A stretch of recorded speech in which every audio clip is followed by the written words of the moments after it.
Pandey sir. Hello.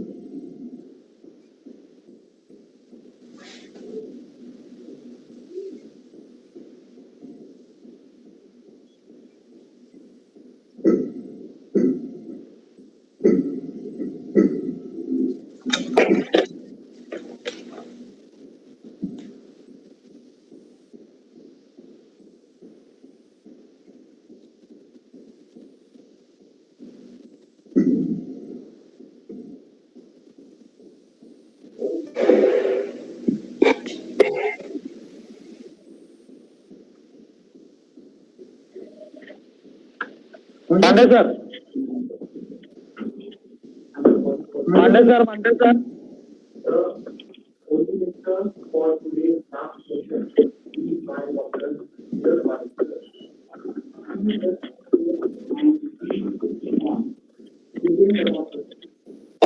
आवाज नहीं है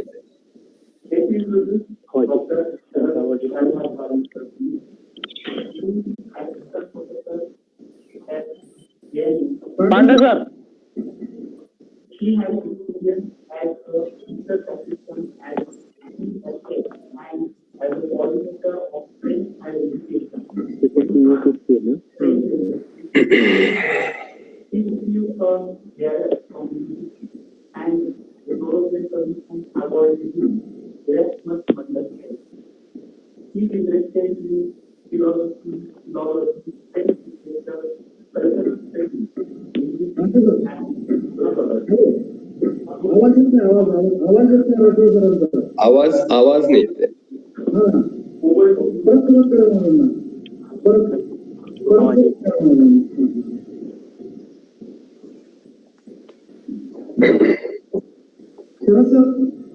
यस माझा आवाज येतोय का तुमचा आवाज व्यवस्थित येतोय पण आमचा येत नाहीये व्यवस्थित. Oh, that's the issue actually. I'm not able to hear what was said by the previous speaker. So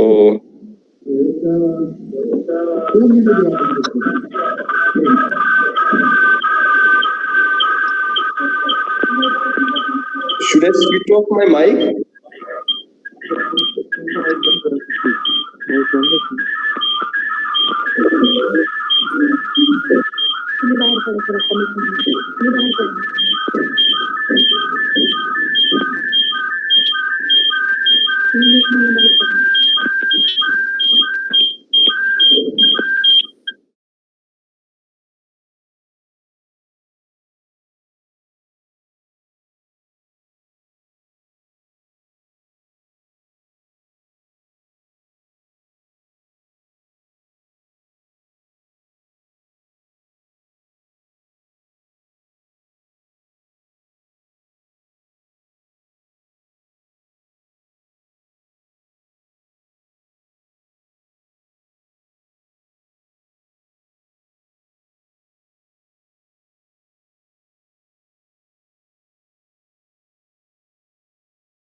last session of this webinar. The chairman for this session is Dr. Chandrasekhar Murumkar, the principal and convener of this webinar. The only lecture for today's last session is by Dr. Sharad Baviskar. He is the chief guest and he will speak on the topic Indian democracy, thinkability and reality. Let me introduce Dr. Sharad Pralhad Baviskar to you. He is assistant professor at JNU, New Delhi. He has experience as a research assistant at CSH and as a coordinator of French Higher Education EduFrance, French Embassy, New Delhi. He received a JRF from UGC and the European Commission awarded him Erasmus Mundus Fellowship. He is interested in philosophy, philology, French literature, cultural studies, linguistics and sociolinguistics. This is Dr. Sharad Baviskar with his lecture. Over to you, sir. Okay. Should I begin now? Yes, sir. Okay. Thank you very much. Thank you very much, and good afternoon to all of you. As apparently mine is the last and concluding session of this 3 days long national webinar organized by the Department of Political Science, Tuljaram, Chaturchand College, Baramati. And since we have been discussing this topic, democracy in India since independence, from various standpoints, because of the fact that the speakers who have been invited by the organizers are from various academic backgrounds, and I must thank you and congratulate you for having invited such a range of academics, because the topic at hand is multifaceted par excellence and calls for a very comprehensive approach and a very comprehensive discussion rather than a monodisciplinary approach to this issue. And for me personally, it's really a matter of honor actually to be able to participate in this webinar, for which I thank the organizers and principal Dr. Chandrasekhar Murumkar, and particularly my friend Dr. Hanuman Pathak invited me for this webinar. And actually, frankly speaking, I would have loved to come to Baramati and be physically there, because as we have witnessed that there were so many technical hitches, and it's not the ideal way of communicating and working on the topic. The way I have worded my topic is Indian democracy, thinkability and reality.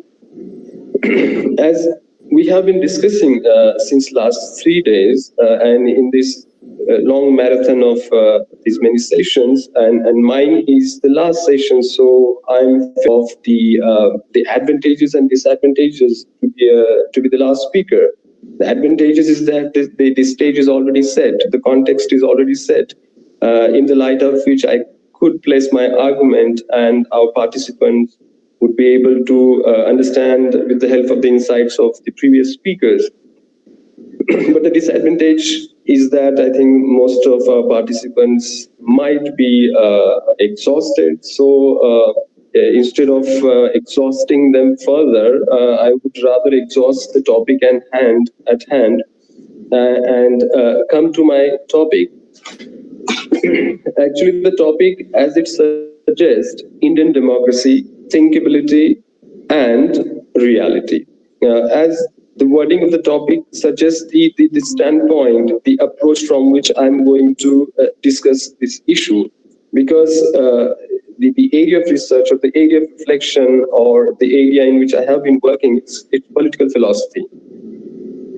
And from that point of view, I would be talking about democracy as a concept belonging to the realm of thinkability or to the realm of political philosophy. So as a concept.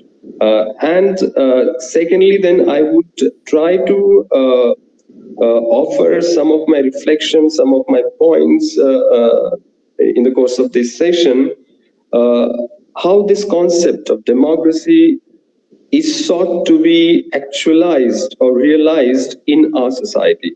So this distinction between democracy as a concept belonging to the realm of thinkability, what I mean by thinkability, compared to the realm of reality, this distinction is the fundamental distinction to my session, actually. And I would try to explain this distinction and its relevance in understanding the very, very complex issue that we are discussing. So as my preliminary remarks would allow you to understand that my session is going to be in two parts. In the first part, I would be in a very structured and succinct manner, I would be discussing the complexity of the idea of democracy, the concept of democracy, the way it is thought, the way it is understood, the way it is problematized, debated in political philosophy. And once that complexity is brought out, then we would be able to understand what are the presuppositions with which we tend to speak spontaneously about democracy. Spontaneously by whoever is part and constituent of our democracy, we are speaking about democracy. But what we really mean when we speak about democracy, this clarity we have to have. And in the second part, once how I understand or how I argue the notion of concept of democracy, with the help of that notional or conceptual framework, in the second part, I would be tentatively, because I'm not a political scientist, rather I am into political philosophy. I would be then tentatively talking about Indian case. So to begin with the first part, in the first part, what I plan to do is to talk about democracy as a concept belonging to the realm of thinkability. I would elaborate the insights of two prominent political thinkers belonging to two different spatio-temporal horizons. One is Jean-Jacques Rousseau, in France, 18th century France, and second is Babasaheb Ambedkar. What they thought of democracy as a concept. Their insights are very important, and the way they have articulated those insights, we have to understand in order to understand what we mean when we say that we have a democracy, or there is a democracy, or France is the mother of democracy, Greece is the mother of democracy. Then we contradict them saying that India is also mother of democracy. What all these propositions mean when we understand these two political thinkers who engaged intensively with the idea of democracy. In his very seminal work, Le Contrat Social, or what we call in English social contract, in the fourth chapter, Rousseau says democracy never existed and will never exist. That's what he says, and in the line of the same kind of way of looking at the idea of democracy, Dr. Babasaheb Ambedkar writes in Annihilation of Caste that democracy, as understood to be the democratization of human freedom, which means equality, is a fiction. So if we understand these two thinkers of democracy par excellence, Rousseau and Babasaheb Ambedkar, we would we would be surprised because it sounds very paradoxical.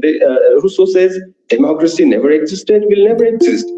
And Babasaheb Ambedkar says equality is a fiction.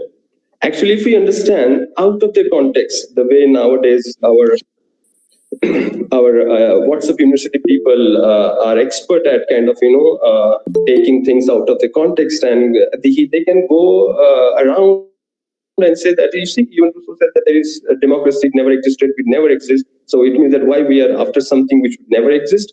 Or some people love to quote Babasaheb Ambedkar now in a very funny way. They might say, even Babasaheb Ambedkar doesn't believe in equality, but then we have to understand what they mean exactly. Because when Rousseau says democracy never existed, will never exist, and when Babasaheb Ambedkar says that equality is a fiction, then actually these ideas, they do not belong to the realm of reality or to the realm of particular spatio-temporal reality. they become actually the horizon. They become actually the guiding principle, and they belong to the realm of thinkability. All right.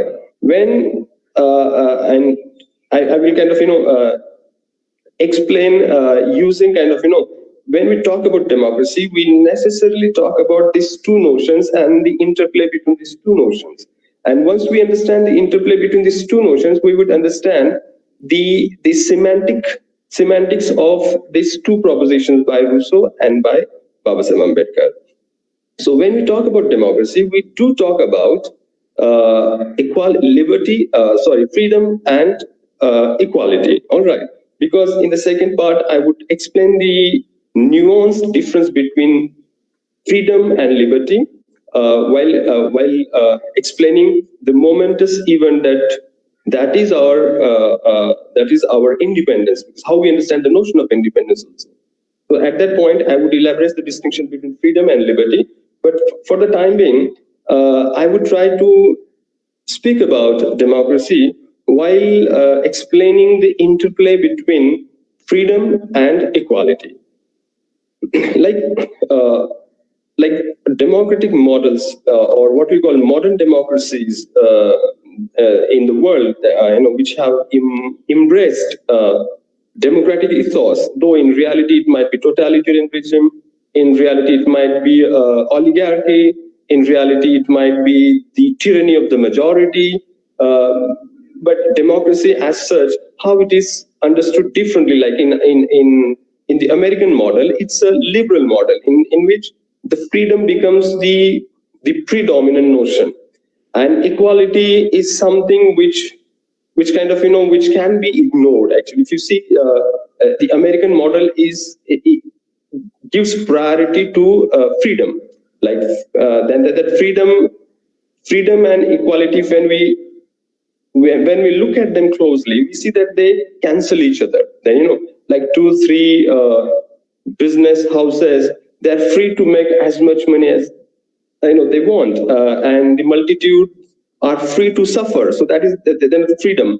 But the opposite model of this liberal American model, which prioritizes the notion of freedom, is egalitarian, mathematical egalitarian model, which we see in totalitarian regimes when freedom becomes irrelevant and we want to go for mathematical equality. But in this interplay, we have to understand the philosophical premises on which freedom and equality are founded. In order to explain these things, I would borrow something from Hannah Arendt, a German political thinker, and the way she analyzes Greek democracy, and then 18th century way of looking at the notion of freedom and equality. Like when Rousseau says that we are born equal, whereas we are born equal, and in reality, or we call in a state of nature, are we really equal? Like the Greek notion of equality is that we are not equal. Actually, in the state of nature, we are unequal, and that's what we understand when we understand the notion of equality in the works of Dr. Babasaheb Ambedkar. In reality, in the state of nature, we are all unequal.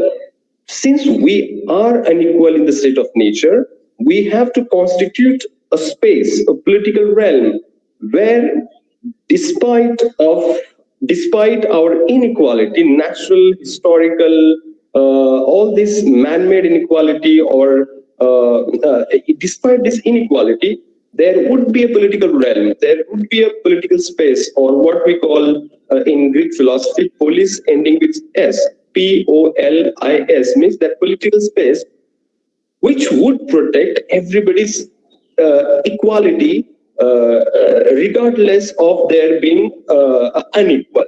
So in that sense, the idea of equality, or the attribute of equality, is not that of individuals, because individuals are differential, they are unequal in that sense. The notion of equality becomes the attribute of that political space.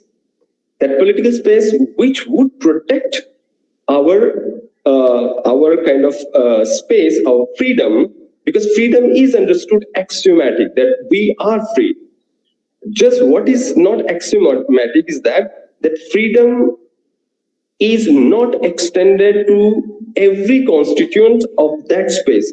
And in order to protect the notion of freedom, or what Baba Ambedkar calls it, freedom as the indispensable characteristic of human personality, and we must retrieve it, or what we say we see in Western tradition, freedom as the ultimate good of human personality. So in that sense, it is understood something axiomatic.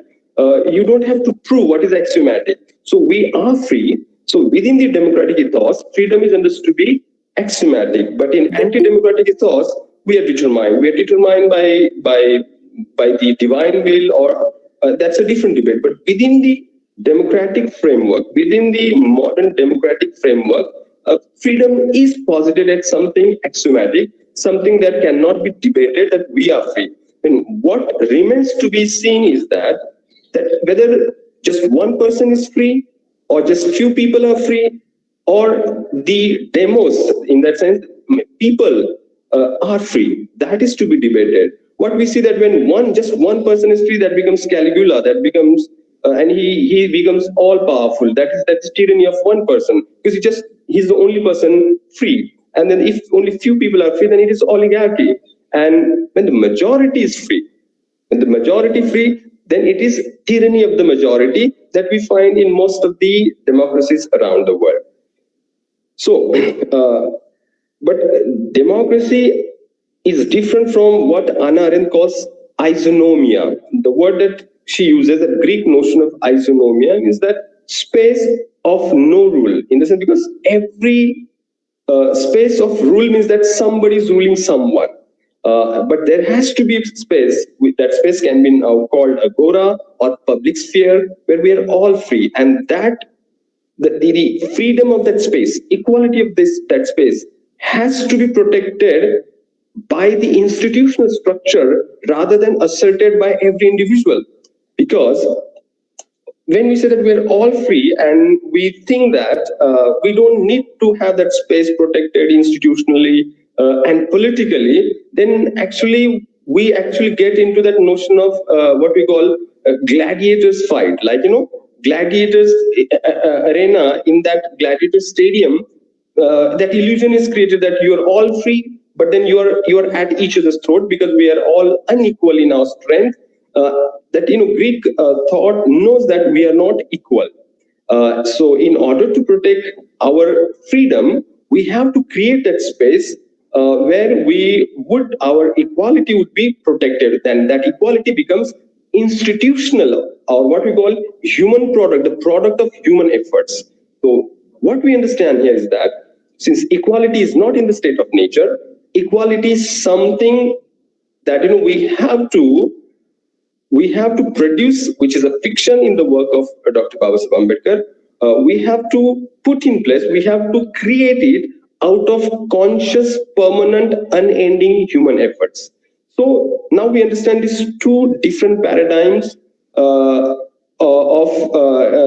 through which we look at the notion of equality. One is that we just kind of, in bad faith, we say that we are all equal.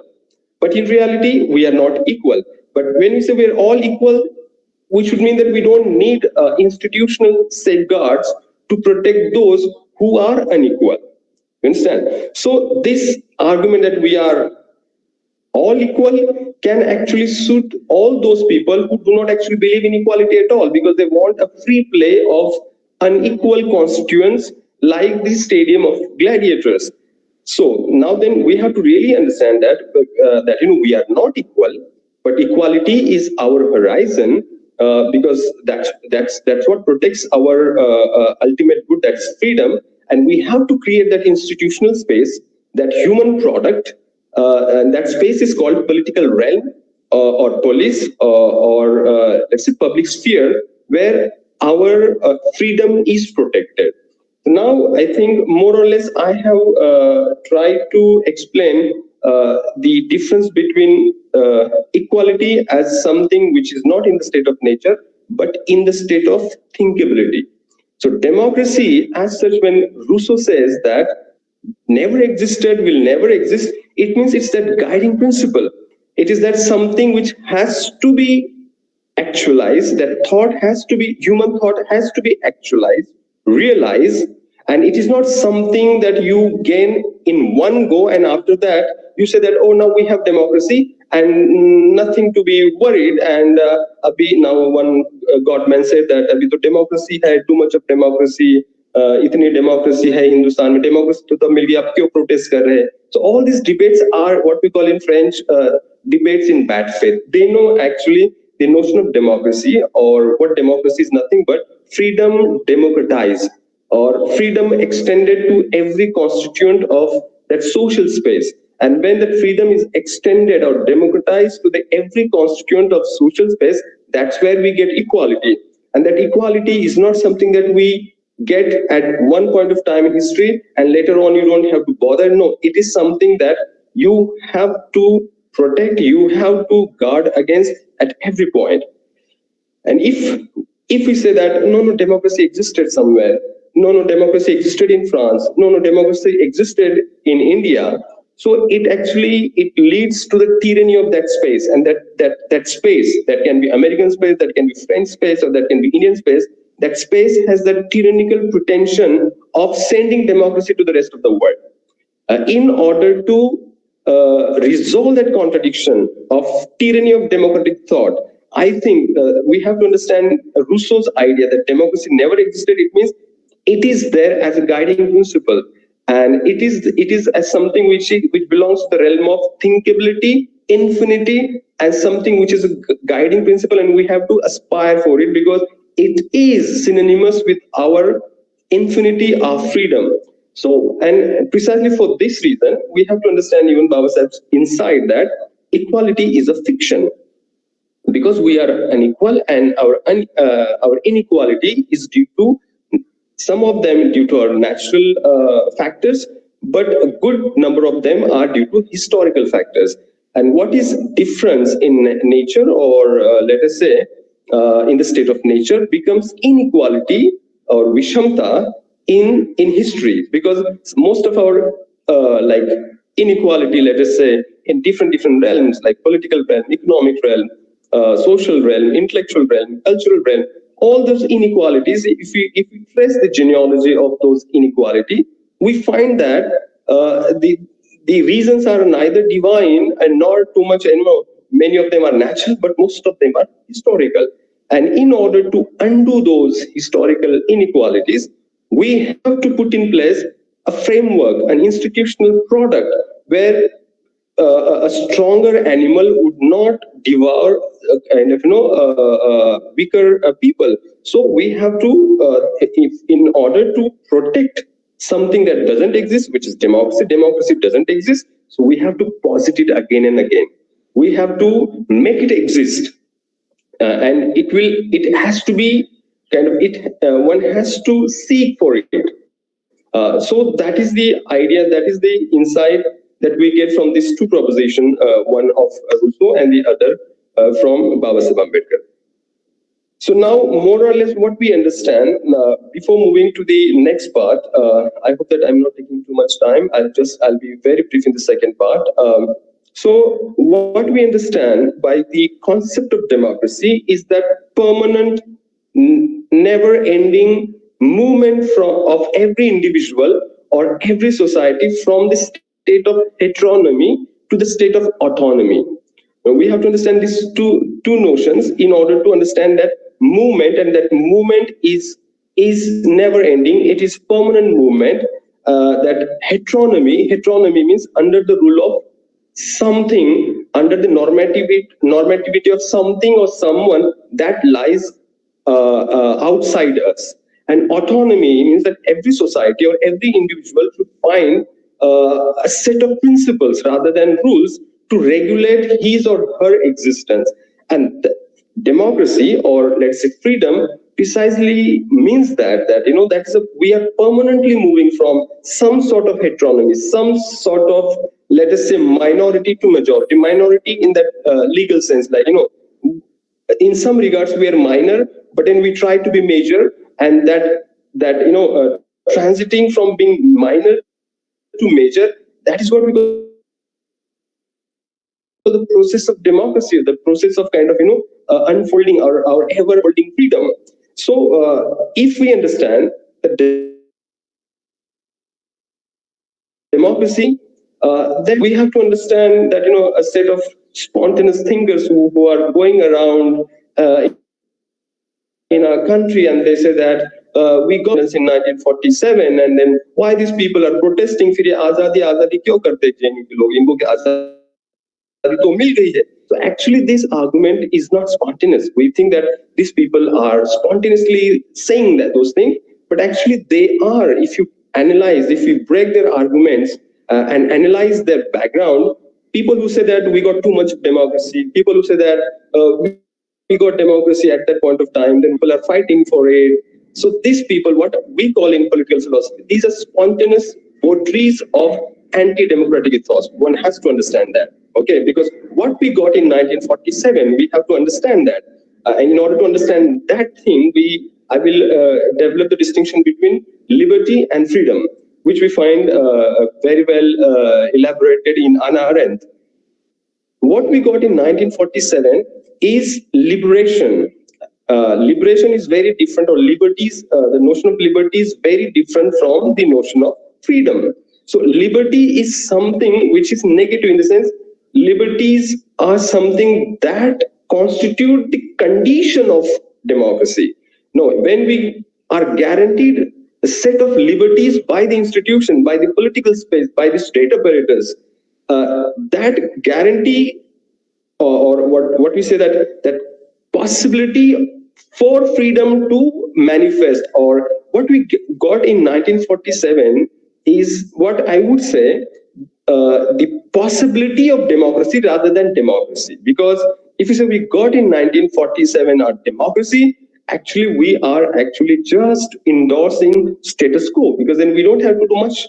What we got in 1947 is liberation, and in liberation or liberties in political thought means that we got the conditions of possibility for our freedom. And we have to understand that liberties are something ensured by the state compared to the notion of freedom which every individual has to understand, feel and live. Freedom is something that a state or nation state or a state apparatus does not hand over to the constituents. Freedom is something which is axiomatic, which is our ultimate good of every individual. That is something which one has to live.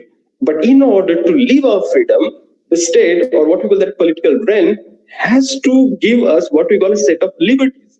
So that these are two different things. Liberties means the condition of possibility for freedom to unfold, freedom to manifest, freedom to exist. So then what we got in 1947, a set of liberties, and those liberties are jeopardized, those liberties are challenged, curtailed, and nowadays you can say liberties are rendered redundant and meaningless. So it means democracy is now, the very possibility of democracy is very minimum, very dismal, if we understand that way. So when these people say that कि 1947 में आपको आजादी मिल गई है, आपको freedom मिल गया है, अभी कोई some famous godman said that अभी protest करने का there is no meaning, because what these people think, that transfer of power from exogenous tyranny to the endogenous tyranny that's all they're interested in. But what people like Dr. Babasaheb Ambedkar or other thinkers of democracy, they were interested. They're not interested in just transfer of power from one set of hands to the other set of hands. They may be exogenous, endogenous. That is not very relevant. Actually, the transition from pre-democratic ethos to democratic ethos is that it has to lead to a radical transformation of social fabric. All right. And if that social fabric does not take place, if that the transformation of social fabric does not take place, the fundamental ideas of democracy, like freedom and freedom extended to every constituent of that social space, they are meaningless. And when we render this principle ideas meaningless, then we just have a name like democracy, but in reality, what we have a tyranny of one or two or a set of rich people, that is oligarchy. So we have to really kind of keep in mind that democracy as something which belongs to the realm of thinkability is something which is permanent, which is a guiding principle rather than something a fait accompli. It is not something accomplished fact. It can never be accomplished fact. The moment we say that 1947 is an accomplished fact of freedom, or let's say democracy, then that 1947 becomes a tyrannical point for our society, legislating whatever movements, whatever agitations we are doing. That point will always dictate, yes, we already did it, you just keep quiet. So we have to remove the notion of democracy from that point and put it back in the realm of thinkability. And we have to actualize that notion, that concept in the realm of reality again and again. So, and what we can expect from the state or from the state apparatus is that ensure the conditions of possibility for freedom and democracy. Democracy is something that people they have to be conscious of that. Democracy is never handed over. Democracy is never given. Democracy is something lived. Democracy is something felt. So we have to actually see this nuances, this difference between set of liberties as condition of possibility for democracy to then exist. Democracy is something which has to be posited again and again. So that's what happened, because most of our social ethos is determined, governed, organized by the votaries of anti-democratic ethos. When they go around and say that democracy to ho gaya hai, when those people who are engaged in democratic thinking or who believe in the convictions, these democratic convictions, actually they talk to each other. Actually, they don't get down to kind of masses and explain these things in simple terms, in a diction that can be understood by masses, and those masses are kind of they become this kind of gullible victims to the very well organized anti-democratic propaganda. So that is towards the end of my my brief section. That's what I would argue that as we have been discussing democracy in India since independence. So we have to explain all these nuances to people in their language, the language that they understand. So some of my friends, they might be aware of my style of writing on social media, but my way of explaining to my colleagues, actually we speak in a very conceptual manner, but if we talk to just each other, it becomes like an echo chamber. We are talking to just ourselves. But how this kind of thought about democracy, how these things can be taken to people in very simple language, and that has cost us actually. Those people who are into academics and all that, they understand things, but they just don't kind of simplify things in simple terms. That's why some godman says, "To democracy to mil gayi hai ki log agitation kare, andolan kaise kar sakte hain, hum to azad hai." So actually, then people who say this, they are not interested in social question, and democracy is meaningless if we do not address the social question, the radical transformation of our social fabric. And whenever there were attempts for transforming our highly unequal social fabric into some semblance of equality, there were counter revolutions, be it kind of SC/ST remedies or Mandal Commission. You can see that how strongly the votaries of inequality, the votaries of anti-democratic ethos, they launched their attack. So this antagonism between democratic ethos and anti-democratic ethos will exist in every society.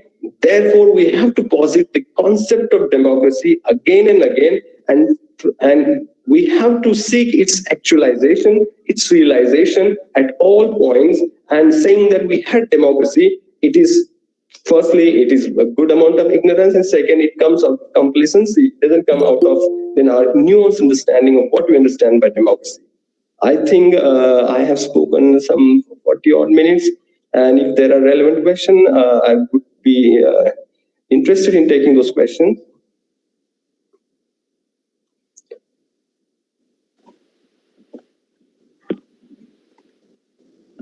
Hello, sir. Yes.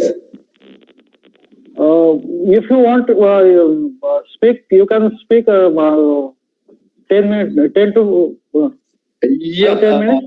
Yes, I would. I mean, I thought that because I was told that, 30 to 40 minutes I would speak and then there would be questions. And for interactive sessions, I had reserved some time because I didn't want to eat into kind of, the next program. But yeah, I mean, just to kind of then to give you an overview of what I just explained so far, is that democracy, because I would again briefly come back to the notion of isonomia.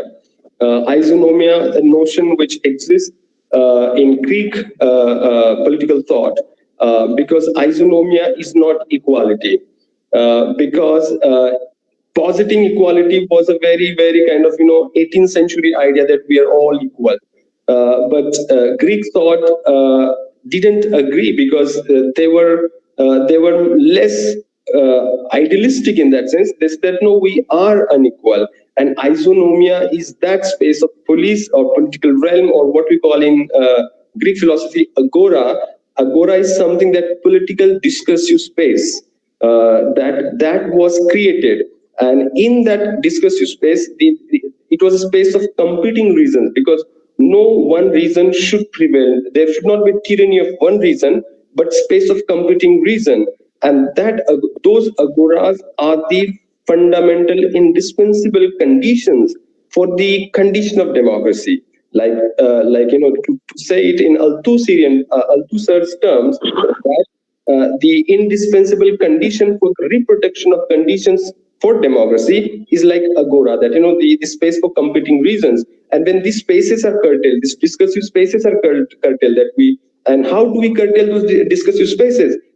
We curtail a set of liberties. And as I told in the course of my session, that set of liberties is something that lies with the state apparatus. State apparatus has to guarantee these liberties, what we call in political thought, it's called negative freedom.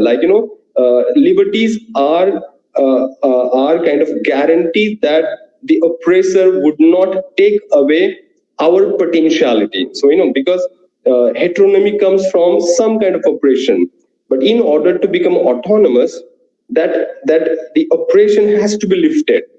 Okay, so the step when the oppression is lifted is a first important step towards democracy or towards freedom. But that is not democracy, or that is not freedom. Once that oppression is lifted, then there would be a possibility of what we call democratizing our social fabric.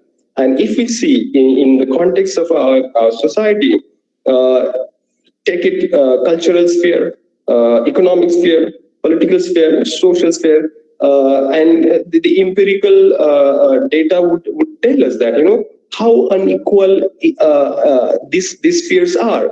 Just kind of some sections are monopolizing these spheres.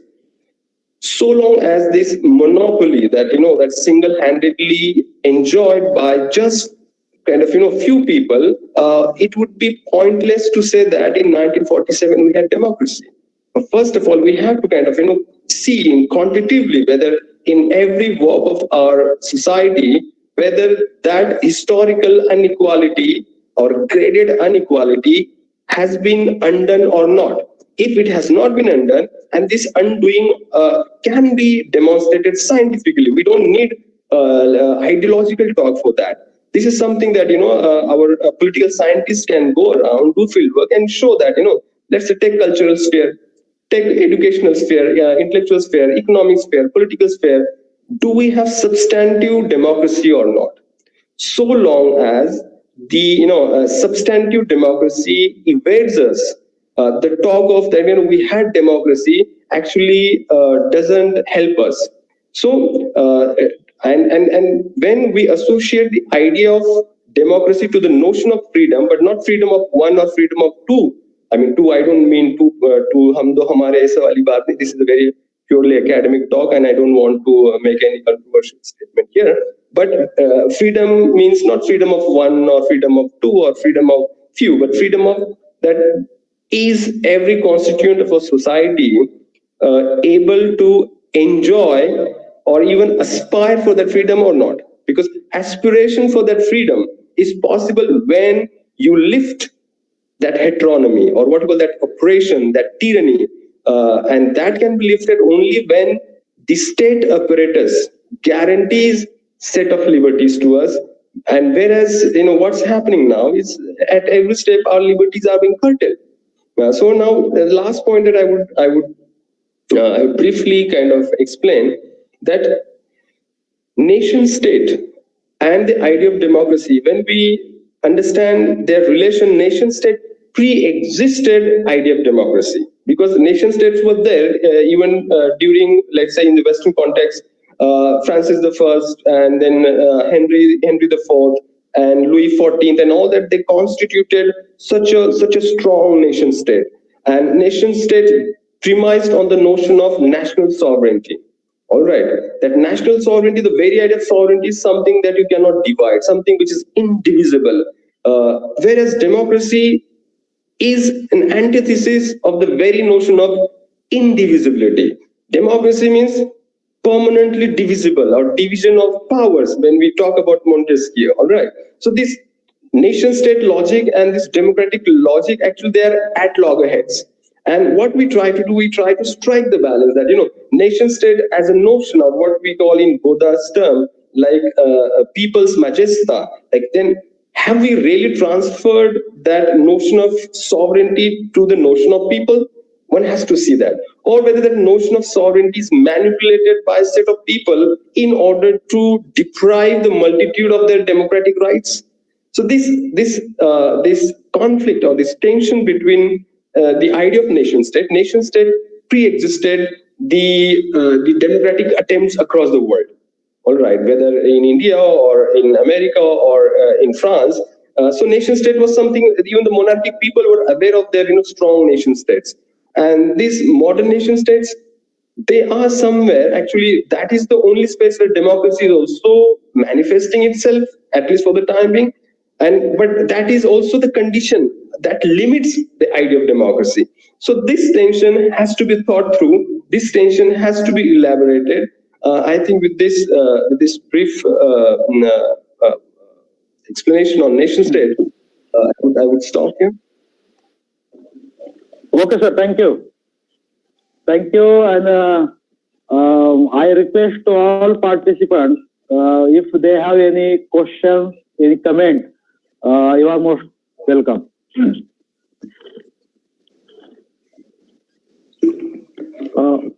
Paviskar sir. Yes. I have this question, but I don't think it is a real question. But if it is a question, please, I would like to have an answer.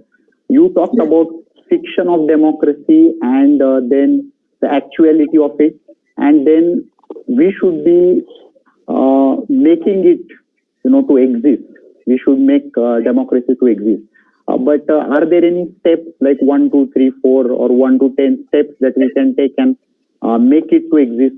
I mean, does it make it a question? Yeah. See, when I explained that with the help of the insights of Rousseau and Babasaheb Ambedkar, that democracy doesn't exist, means what is democracy? That one has to understand it, because it is not something a roadmap. One thing that one can ensure that in your terms 1, 2, 3, 4 is that the state apparatus must create that political realm, or what we call that police. Police, not the convenient word ending with CE, but a Greek word ending with S. POLIS means that vibrant political sphere, or what we call vibrant public sphere. And that is one part about which we can systematically talk about, which we can coherently ask from the state. Having said that, but that is our finitude. Okay, asking for a set of liberties. As you should know that this kind of freedom existed even under some monarchies. Like in the West, many monarchies did guarantee some liberties. All right, no state guarantees absolute liberties. But then, if the liberty means freedom, then we are not understanding what freedom and democracy means. But here, that ensuring that that the institutional space is widened, broadened, then the second step, which does not belong to the realm of finitude but infinity, that is what we call freedom and democracy. There we cannot preordain it, like अभी हम decide कर लेते कि democracy क्या होगा, फिर 1 2 3 4 हम करते रहेंगे. नहीं, that is what our source of hope and source of despair also, that belongs to the realm of thinkability, that at every point we would rethink what we are, what we want to be, what we ought to be. All right. So democracy, one leg is in that what we call negative liberties, means that the state has to create that possibility of democracy. And the second step is that is our infinity, that one cannot predict or one cannot predetermine, because that would be actually self-defeat. Actually, you follow what I'm saying? Yes, sir. Yes, sir.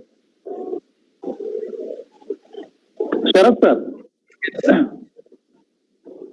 actually, since 2014, today is a mantra like one nation, one election, one nation, one tax, one card, and most probably one leader also.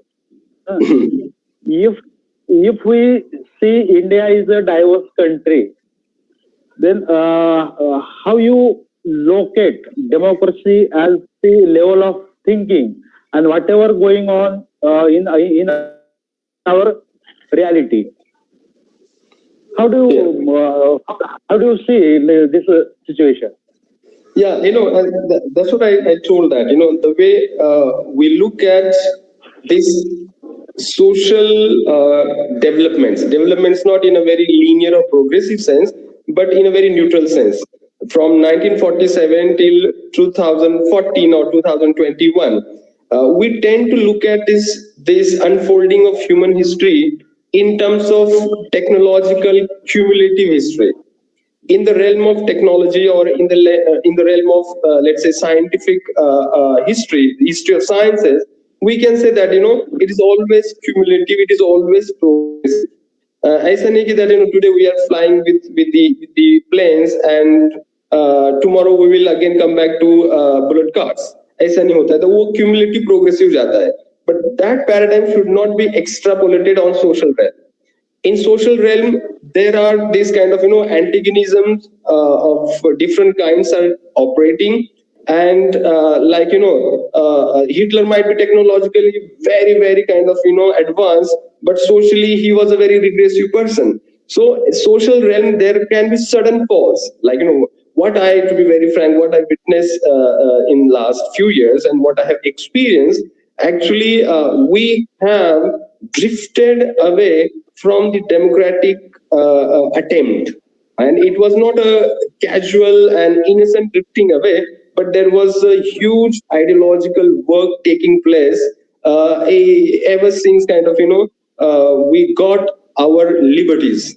That everybody got those liberties and we were trying to come up to some level. And that coming up to some level means coming to that notion of equality was not something that the section that enjoyed that unilateral monopoly. I mean, they clearly, I know today also I wrote in my casual post that after Mandal Commission, that mouthpiece wrote categorically that now Shudra Kranti is taking place, and we must do something on war footing in order to launch counter revolution. So this, we are not talking about people here. We are talking about two conflicting, antagonistic paradigms. All right, democratic, or what we call egalitarian, libertarian paradigm, and the antithetical paradigm, that is liberticide and inegalitarian paradigm. And these paradigms, they are at play in every society. It's not just in our society, but they just take different shape, different forms. So here we are not interested in individuals who are embodying those or embracing those paradigms. But these are kind of, these are human tendencies. That's something inherent to human affairs. Thank you, sir. Thank you. Actually, your speech was an excellent speech by given you. So thank you very much. Now I request Professor Rathod sir to vote of thanks. Rathod sir. Yes, sir. And Yes, here, please. I, Professor Sandesh Rathod, would like to propose the vote of thanks for the entire national webinar on democracy in India since independence. The webinar has indeed been a discussion, discourse, a dialogue on democracy, and would love to begin by thanking the speaker. I would like to thank Dr. Suja Shakir for his keynote on majoritarian threats to liberal democracy. I thank Dr. Biswajit Prakash for his lecture on social democracy and economic transformation in India. I would like to thank Dr. Renu Roy for her lecture on constitutional governance of human rights in India. I thank Dr. Harish Wankhede for speaking on Dalit movement in India, special reference to Maharashtra. I would like to thank Dr. Dattatreya Wabre for his lecture on constitutional institutions in India. I thank Dr. Prashant Vighe for speaking on leftist movement in India. I would like to thank Dr. Shiv Kumar for his lecture on understanding new dynamics of Indian foreign policy after 2014. I thank Dr. Chaitra Redkar for speaking on changing discourses of rights in Indian democracy. I thank Dr. Atreya Saha for speaking on farmers' movement in India since independence. I thank Dr. Mangesh Kulkarni for speaking on whiter Indian democracy. I would like to thank Dr. Sharad Bhaviskar for his lecture, his thought-filled, reality-filled lecture on Indian democracy, thinkability, and reality. I am pretty sure that this webinar will prove to be a positive, powerful positive change in all the participants in their personal and public life. Next, I thank Dr. Hanuman Phatak, the HOD and organizing secretary of this webinar. I thank his team, Mr. Raju Pandey, the coordinator, and Dr. Mante. Special thanks goes to Dr. Chandrasekhar Murumkar, the principal, convener, and guiding light of this webinar. I thank the vice principals, Dr. Jagtap, Dr. Telve, Dr. Deshpande, Dr. Sapkar, Dr. Mule, and Dr. Gosavi. I extend my thanks to the registrar, Shri Abhinandan Shah, and all the teaching and non-teaching staff of the college. And with a deep sense of gratitude, I thank all the participants and students.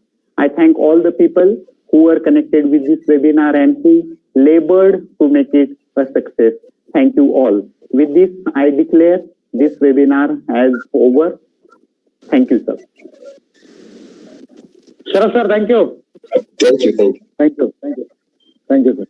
So may I leave now? Yes, please. Thank you, sir. Okay. Okay.